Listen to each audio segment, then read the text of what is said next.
Hechos 2, 47 hasta el versículo 42.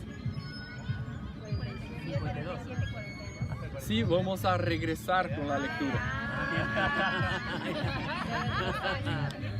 ¿Ya leíste así regresando la Biblia? Vamos a leer hoy, regresando. Hechos 2, 47.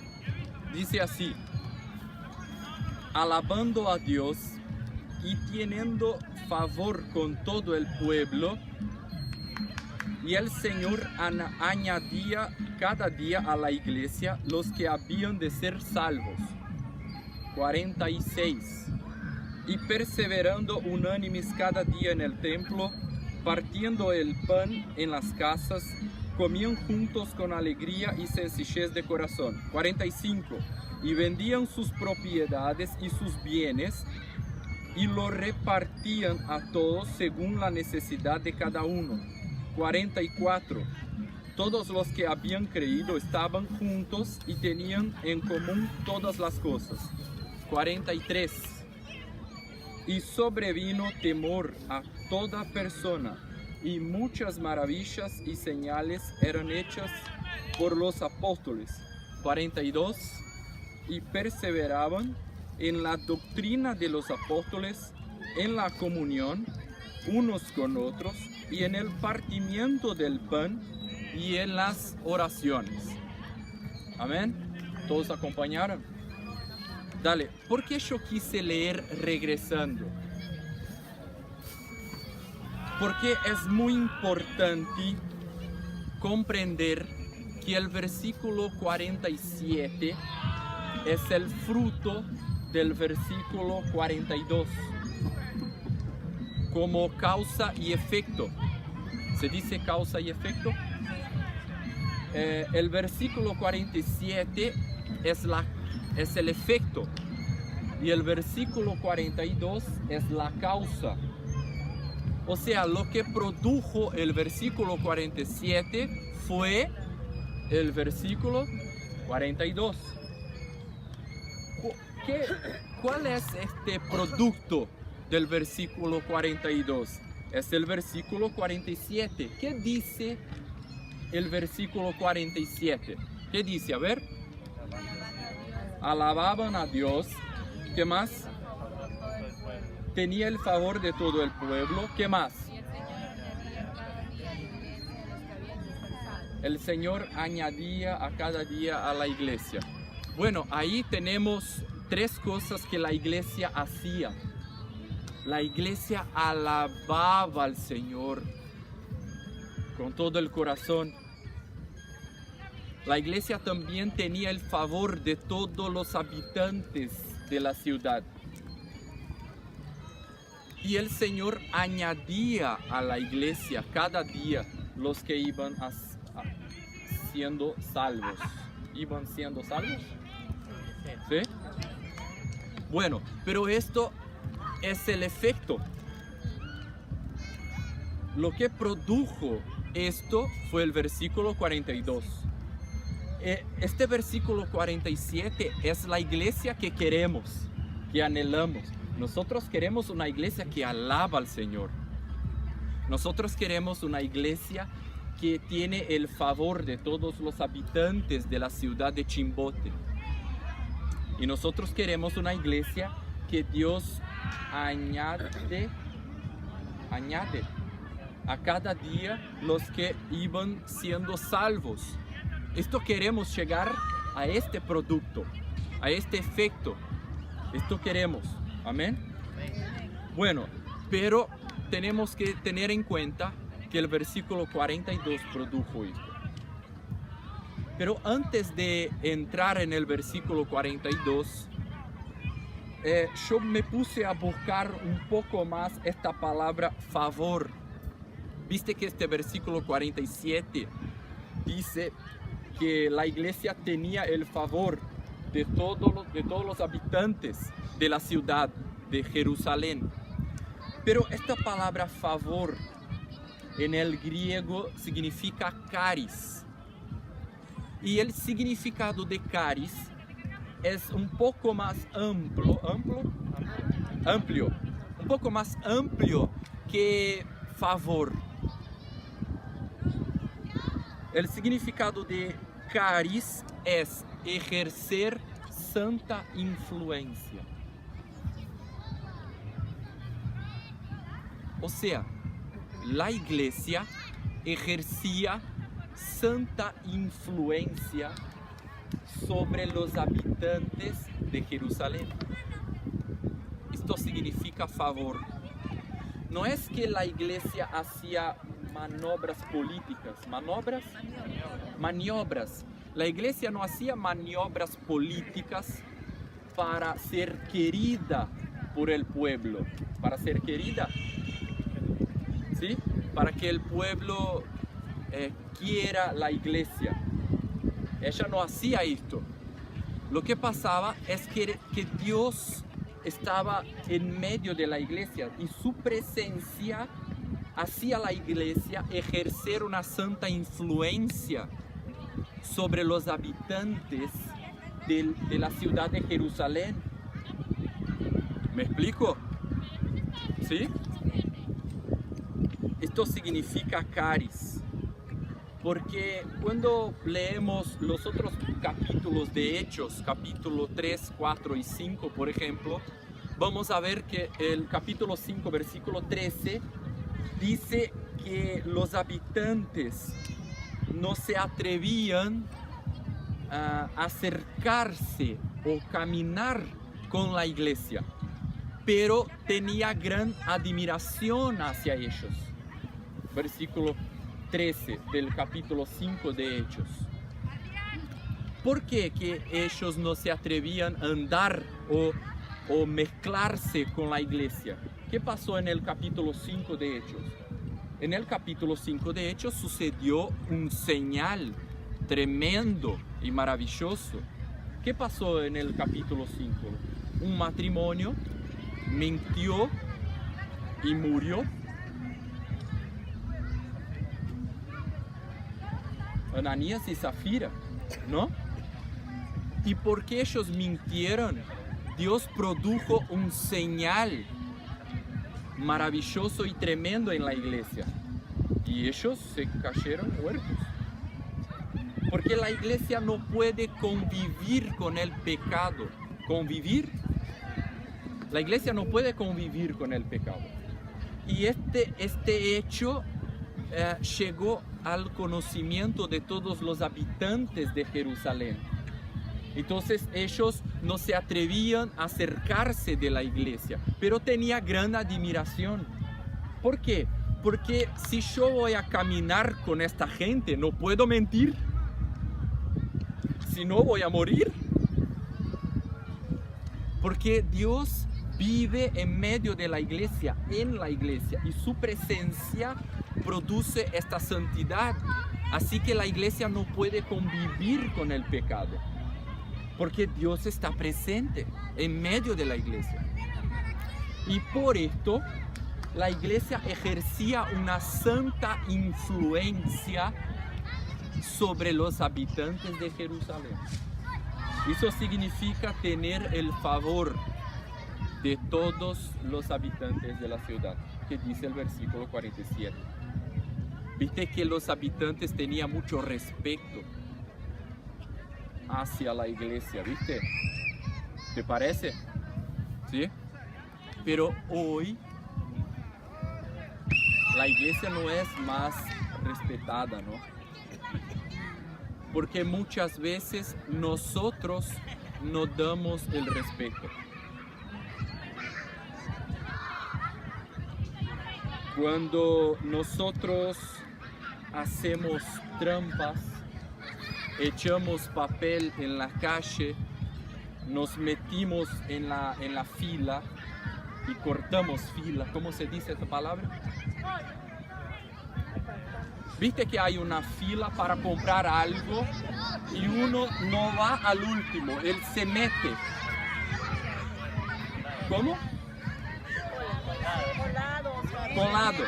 Colado. Uno se cola en la fila. Se pone delante. Sí, echamos papel en la calle bajamos música pirata desde el internet, pirata, y no pagamos el producto. Tenemos deudas, no pagamos nuestras deudas. Y así nosotros no nos damos el respeto.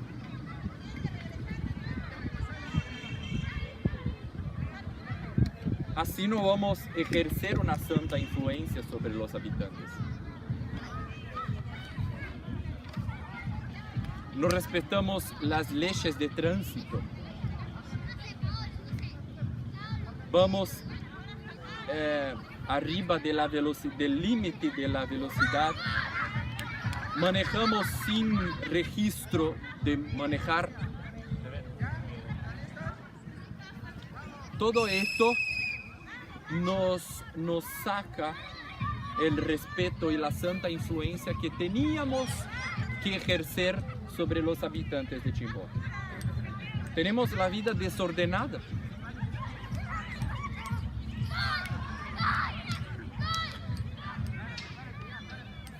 Cuando yo recién me convertí, yo quería aprender a tocar la guitarra y a cantar. Entonces me puse a tomar aulas con un profesor de canto, tomar clases con un profesor de canto y yo arreglamos así. Yo le pregunté, profesor, yo hago las 4 clases en el mes y el otro mes te pago estas 4 clases. ¿Así hacemos?, le pregunté. Y él me dijo así, Marcio, solo acepto esto de aquel que no es cristiano. Porque los cristianos son mis mayores inadimplentes. ¿Inadimplentes? ¿Viste el que tiene deudas? No me paga. Todos mis alumnos, los cristianos no me pagan. Los inconversos sí me pagan. Vos no sos cristiano, no, Marcio. Sí, yo soy cristiano. Bueno, Marcio, entonces voy a exigir que me pagues antes de darte las 4 clases de canto.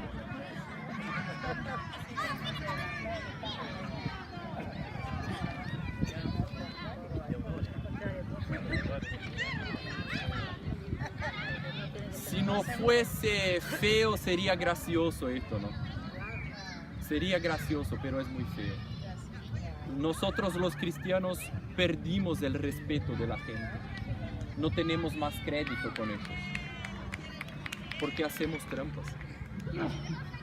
No tenemos la vida en orden. Así no vamos a ejercer nunca una santa influencia hacia los habitantes de la ciudad que vivimos.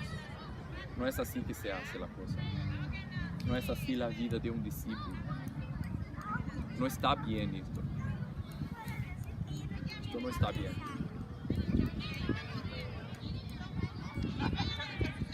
Si nosotros queremos una iglesia que alaba al Señor, si nosotros queremos una iglesia que ejerce santa influencia sobre los habitantes de Chimbote, si nosotros queremos una iglesia que añade al Señor a cada día los que iban siendo salvos, tenemos que darnos el respeto ante Dios y ante la gente.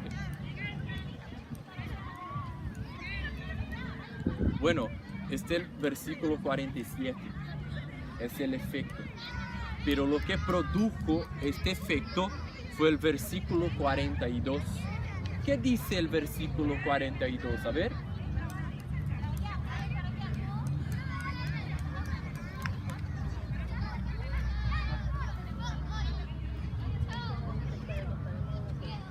¿Qué dice el versículo 42? Perseveraban en la doctrina de los apóstoles, en la comunión unos con otros, en el partimiento del pan y en las oraciones. Ah, qué bueno. Mira, la iglesia perseveraba en la doctrina de los apóstoles, perseveraba en la comunión, perseveraba en el partimiento del pan y perseveraba en las oraciones. La iglesia perseveraba en 4 cosas. Bueno, lo que es perseverar.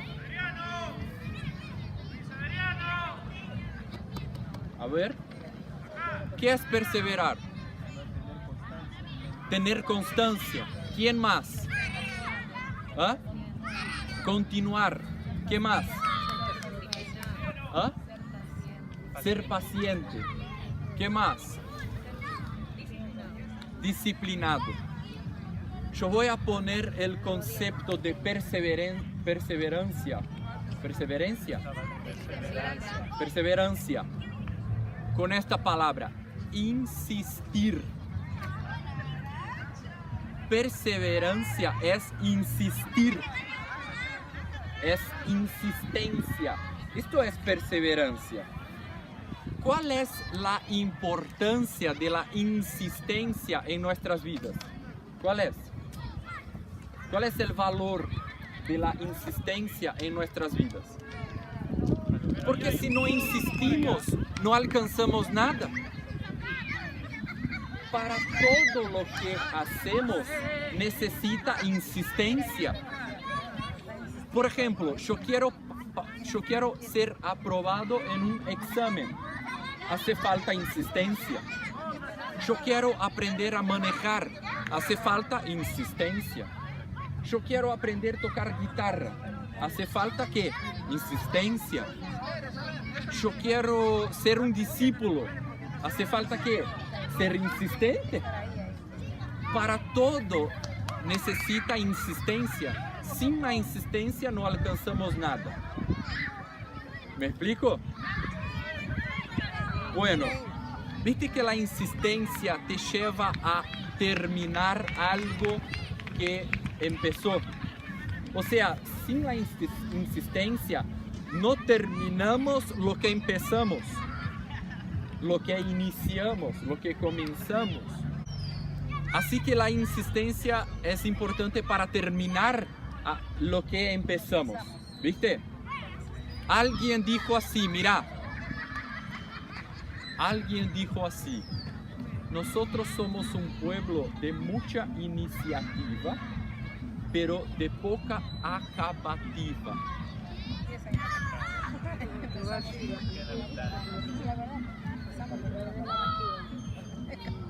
¿Te diste cuenta que nosotros empezamos a hacer muchas cosas, pero no terminamos?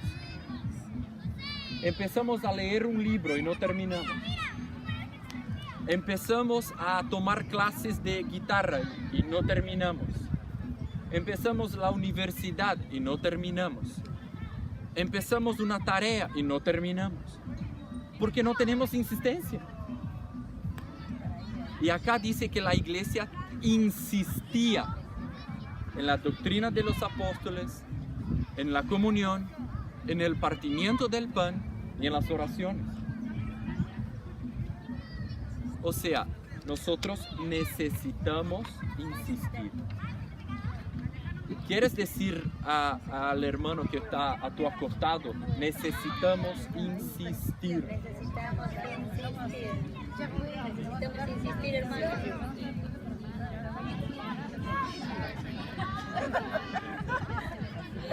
Tú tienes tú tienes tu celular, ahí no me lo tomamos foto y después te van a escribir, va a estar en Instagram. Pregúntale al hermano, ¿vos sos insistente?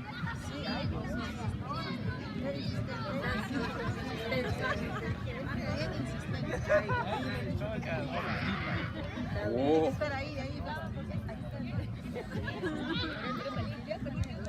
Pero hay que insistir en la voluntad de Dios, no en lo malo.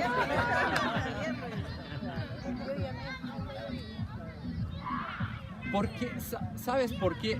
Terminar las cosas glorifica a Dios. Jesús dijo en San Juan 17 así: te he glorificado en la tierra terminando la obra que me confiaste. Así que terminar las cosas que empezamos glorifica a Dios. Y yo he aprendido que la insistencia tiene una compañera que es la palabra diligencia. ¿Qué es diligencia? A ver. ¿Ah? Ser cuidadoso. ¿Qué más? Prudente. ¿Qué más? Precavido. Ordenado. Yo aprendí un concepto de la palabra diligencia que es así: hacer bien hecho y hacer hasta el final. Este concepto aprendí de diligencia. O sea, diligencia no es hacer bien hecho pero no terminar. Y tampoco es ir hasta el final pero no hacer bien hecho. Diligencia es hacer bien hecho las cosas y terminar, ir hasta el final. ¿Me explico? Yo experimenté en mi piel los significados de diligencia cuando me puse a traducir un libro de Jorge Mitian que se llama Sanos por la Palabra. Era un libro de 260 páginas. Yo tenía que traducir para el portugués en 3 meses. Y yo en este momento estaba trabajando de lunes hasta viernes y reuniones casi todas las noches. Yo despertaba por la madrugada, a las 4 de la madrugada hasta las 6 haciendo la traducción. Pero mientras traducía me agarró muchas ganas de desistir. Pero me acordaba de la insistencia y de la diligencia. Tengo que ir hasta el final, pero tengo que hacer bien hecho. Esto es diligencia. Y me habla mucho la experiencia de Marta y María con Jesús. Cuando Jesús dijo: Marta, Marta, estás ocupada con muchas cosas. O sea, empezaste muchas cosas y no vas a darte cuenta de terminar todas estas cosas, porque empezaste muchas cosas. Y Jesús dijo así: pocas cosas son necesarias para Marta. Jesús dijo. Entonces yo empecé a meditar en mi vida las pocas cosas necesarias que Dios verdaderamente quiere que yo haga, para que yo haga bien hecho y haga hasta el final. Entonces no puedo abrir una lista muy grande de tareas, porque voy a quedarme como Marta. Empecé a hacer muchas cosas, pero no doy cuenta de terminar todas ellas. Entonces empecé a meditar en mi vida: Dios, ¿cuáles son las pocas cosas necesarias que vos quieres que yo haga verdaderamente, que me has llamado para hacer, para que yo haga bien hecho y haga hasta el final? Y en este versículo 42 habla de 4 pocas cosas necesarias que nosotros tenemos que hacer bien hecho y hasta el final. ¿Cuáles son las 4 cosas? A ver. ¿Qué más? Así es. En estas cosas tenemos que insistir. En estas cosas tenemos que ser perseverantes. ¿Me explico? Bueno, entonces la iglesia perseveraba en la doctrina de los apóstoles, ¿no? ¿Qué es la doctrina de los apóstoles? ¿Ah? La palabra que enseñó el Señor. ¿Qué más? Lo que hemos compartiendo estos días. ¿Qué más? Las enseñanzas, la doctrina. ¿Qué más? ¿Ah? La leche espiritual. Mira, Efesios 2:20 responde esta pregunta. Efesios capítulo 2, versículo 20. ¿Quién puede leer fuerte, por favor?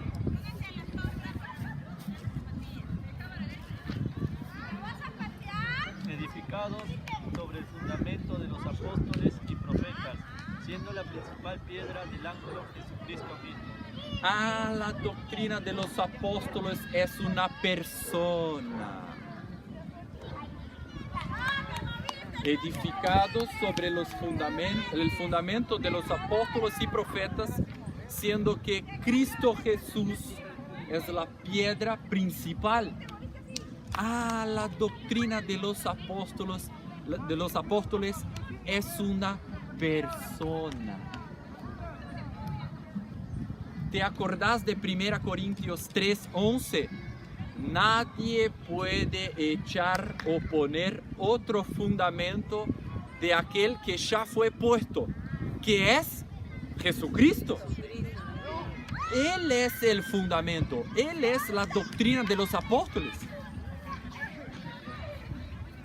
Mira, hermanos, la doctrina de los apóstoles no es un cuerpo doctrinal, no es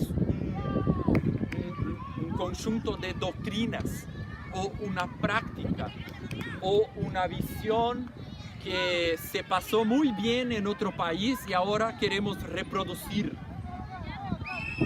acá. La doctrina de los apóstoles es una persona. Nosotros no seguimos un modelo de iglesia que tiene discipulado. Nosotros seguimos una persona. Y esta persona es Jesucristo. Nosotros no seguimos una denominación que tiene reglas religiosas. Esto no es doctrina de los apóstoles. La doctrina de los apóstoles es una persona. Y es esta persona que hemos seguido. Y nadie puede poner otro fundamento. Nadie puede poner.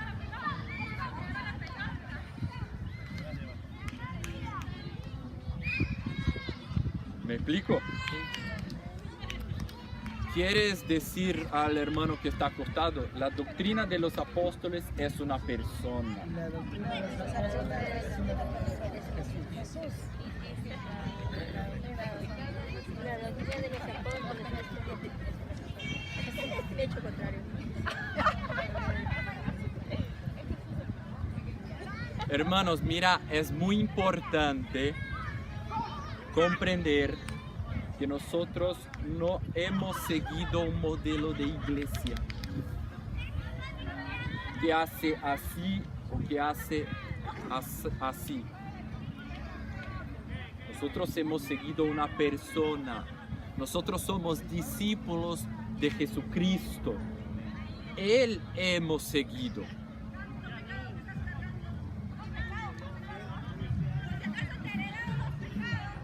Si vos te pones a leer las epístolas de los apóstoles, vas a darte cuenta que Jesús es el tema de ellos. Por ejemplo, Colosenses 1:13 dice que Jesús nos traslada de la potestad de las tinieblas para el reino de Dios. Dice también que en Jesús tenemos la redención. En Jesús tenemos el perdón de los pecados. Jesús es la cabeza de la iglesia. Jesús es el principio de toda creación. En Jesús habita, vive toda plenitud. Si leemos Efesios capítulo 1, 9 y 10, dice que Dios nos reveló el misterio de su voluntad, que es convergir todas las cosas en Jesucristo. Si leemos, por ejemplo, el Hebreos, la epístola de los Hebreos, capítulo 1, versículo 1, dice así, que Dios nos habló muchas veces por los profetas, pero en los postreros días nos habla por una persona, Jesucristo. Si vamos a leer la epístola del apóstol Pedro, él dice que Jesús nunca cometió pecado y de su boca nunca salió engaño. Si leemos la epístola del apóstol Juan, dice así, lo que hemos visto, lo que hemos oído lo que tocamos hemos anunciado para ustedes, para que ustedes tengan comunión con nosotros, y nuestra comunión es con el Hijo de Dios, Jesucristo, nuestro Señor. Jesús es el tema de los apóstoles. Él es la visión. Jesús es la doctrina. Es el que hemos seguido. Esto tenemos que tener en cuenta porque es muy importante comprender que somos discípulos de Jesucristo, no de enseñanzas. Amén. Bueno, una vez yo he leído un libro de un pastor de Brasil que vive en Porto Alegre, y él contó una historia de un perro y una liebre, que el perro estaba asentado y había una calle y pasó una liebre corriendo, y el perro vio la liebre y salió corriendo atrás de ella y salió ladrando. Salió ladrando, y los otros perros de los vecinos escucharon este perro ladrando y salió también caminando atrás. Pero la liebre era muy rápida y era larga esta calle, ¿viste?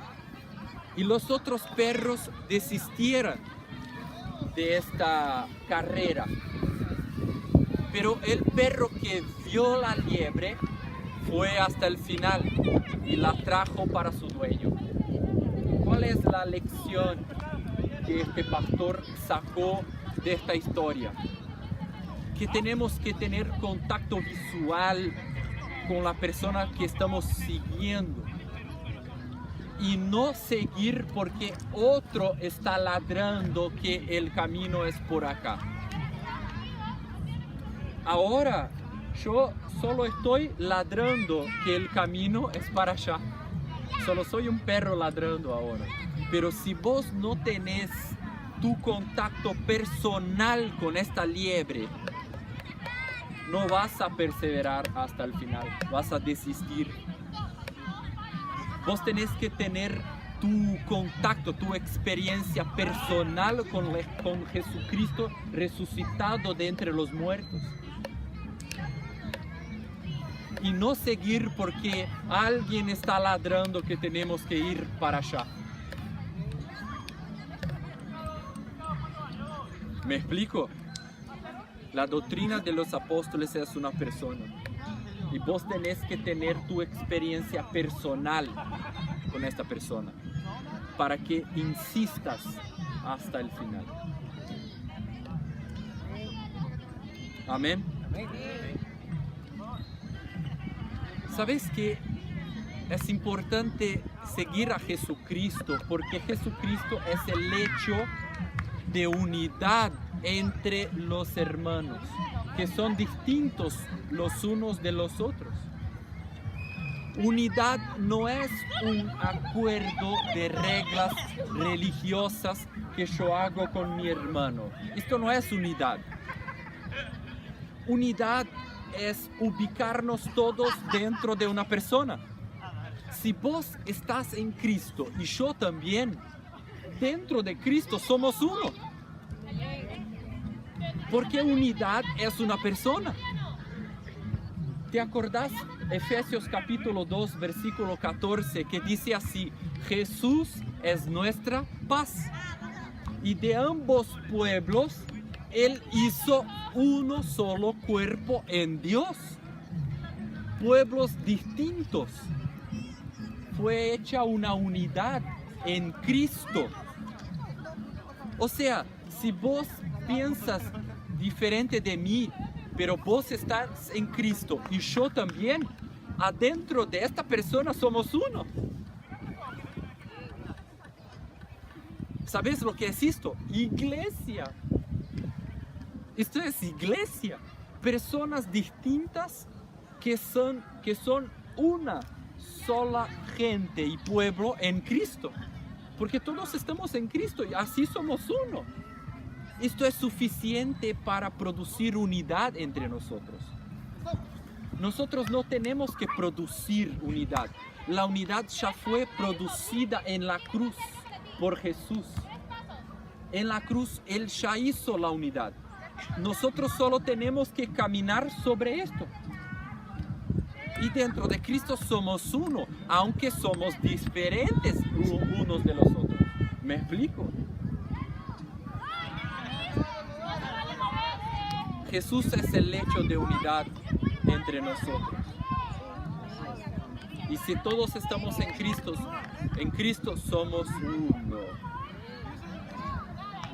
¿Quieres decir al hermano que está acostado, somos uno?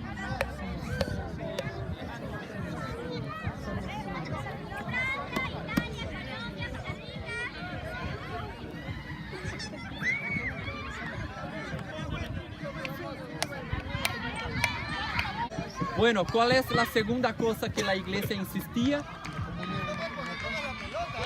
Comunión. ¿Qué es comunión? Para comprender un poco más comunión, alguien por favor, Hebreos 10, 26. Hebreos capítulo 10, versículo 26. Alguien por favor, fuerte. Porque si pecaremos voluntariamente, 26, ¿Sí? voluntariamente después de haber recibido el conocimiento de la verdad, ya no queda más sacrificio por los pecados. Mira, este versículo está hablando, si pecamos voluntariamente, después de recibir el conocimiento de la verdad, ya no tiene más sacrificios por este pecado. ¡Wow! ¡Qué pecado grave! ¿Qué pecado es este? El versículo anterior explica qué pecado es este. ¿Qué dice el versículo anterior? Versículo 25. ¿Qué dice? No dejando de congregarnos. Esto es comunión. Esto es el pecado. Porque el versículo 25 explica el versículo 26. Y el versículo 26 explica el versículo 25. Si vos tienes la Biblia en papel, probablemente el Instituto Bíblico puso un título entre el versículo 25 y el versículo 26. Y uno piensa que él agotó el tema en versículo 25 y terminó el asunto. Y a partir del versículo 26 empieza otro tema. Y no es así, es lo mismo tema. Él está siguiendo el mismo tema. Porque el versículo 26 empieza con una palabra explicativa. ¿Explicativa? Sí. ¿Cuál es la palabra? ¿Por qué? O sea, el versículo 25 dice así, es un mandamiento, no dejando de congregar, porque si cometemos este pecado voluntariamente, ya no tiene más sacrificios. El versículo 26 está explicando el versículo 25.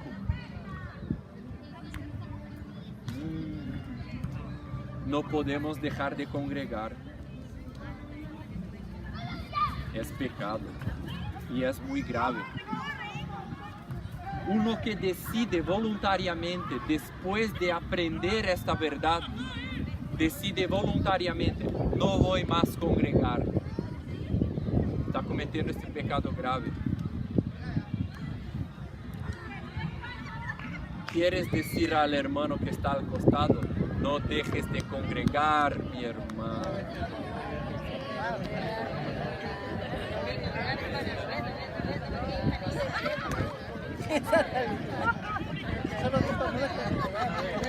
Eso no me tienes que decir.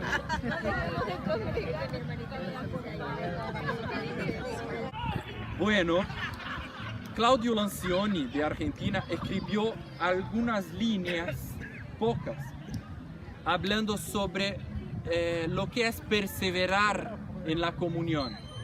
Y escribió así, mira, en el nivel más fundamental de compromiso, los discípulos deberían ser fieles en ir en las reuniones semanales.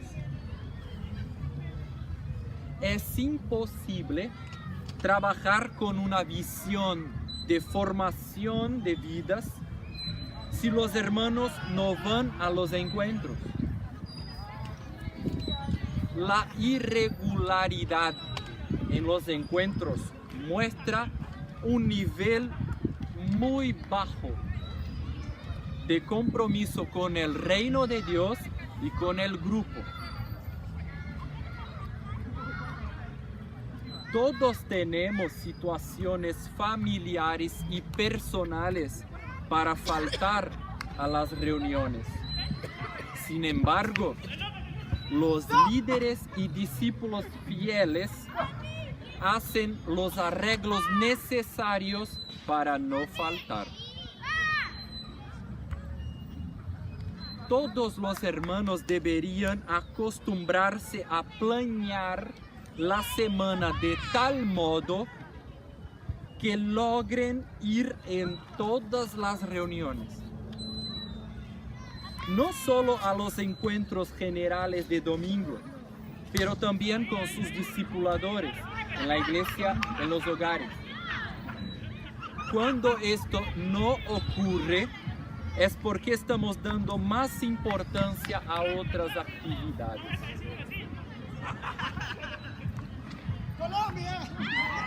Esto significa perseverar en la comunión. Si nosotros queremos una iglesia que alaba al Señor con todo el corazón, si nosotros queremos ser una iglesia que ejerce una santa influencia sobre los habitantes de Chimbote, si nosotros queremos ser una iglesia que Dios añade cada día la gente que van a ser salvas, tenemos que perseverar en la comunión. Si no, no es posible. Porque el versículo 42 es la causa que produce el versículo 47. ¿Me explico?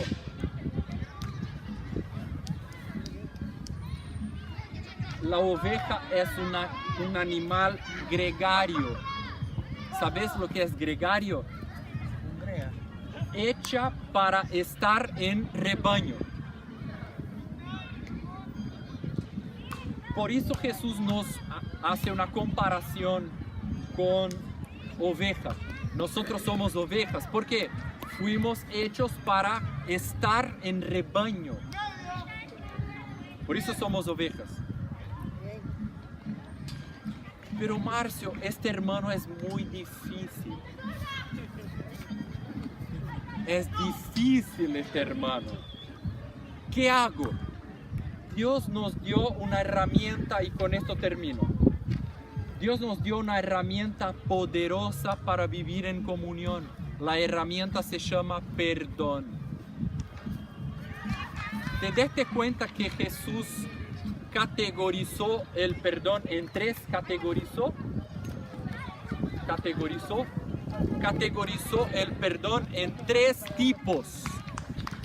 ¿Cuáles son los tres tipos? Primero, Él condicionó el perdón cuando dijo así: si no perdonáis a los hombres sus ofensas, tampoco vuestro Padre perdonará vuestras ofensas.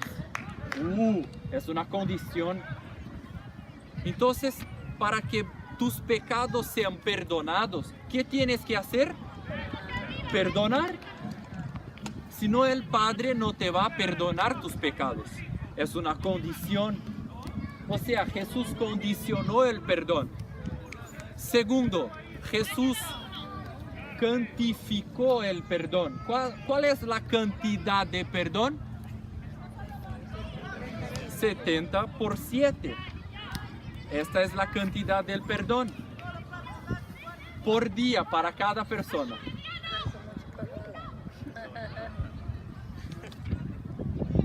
Jesús calificó el perdón.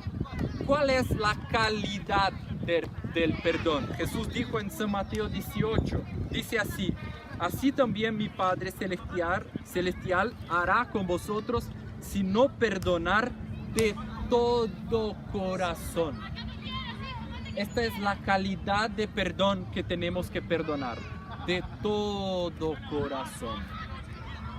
O sea, Jesús puso una condición, una cantidad y una calidad para el perdón. Y el perdón así hecho es una herramienta poderosa para vivir en comunión. Amén. Entonces, si queremos una iglesia que alaba al Señor, que ejerce una santa influencia sobre los habitantes de Chimbote y añada al Señor a cada día los que van siendo salvos, tenemos que perseverar en la doctrina de los apóstoles. Tenemos que perseverar en la comunión, perseverar en el partimiento del pan y perseverar en las oraciones.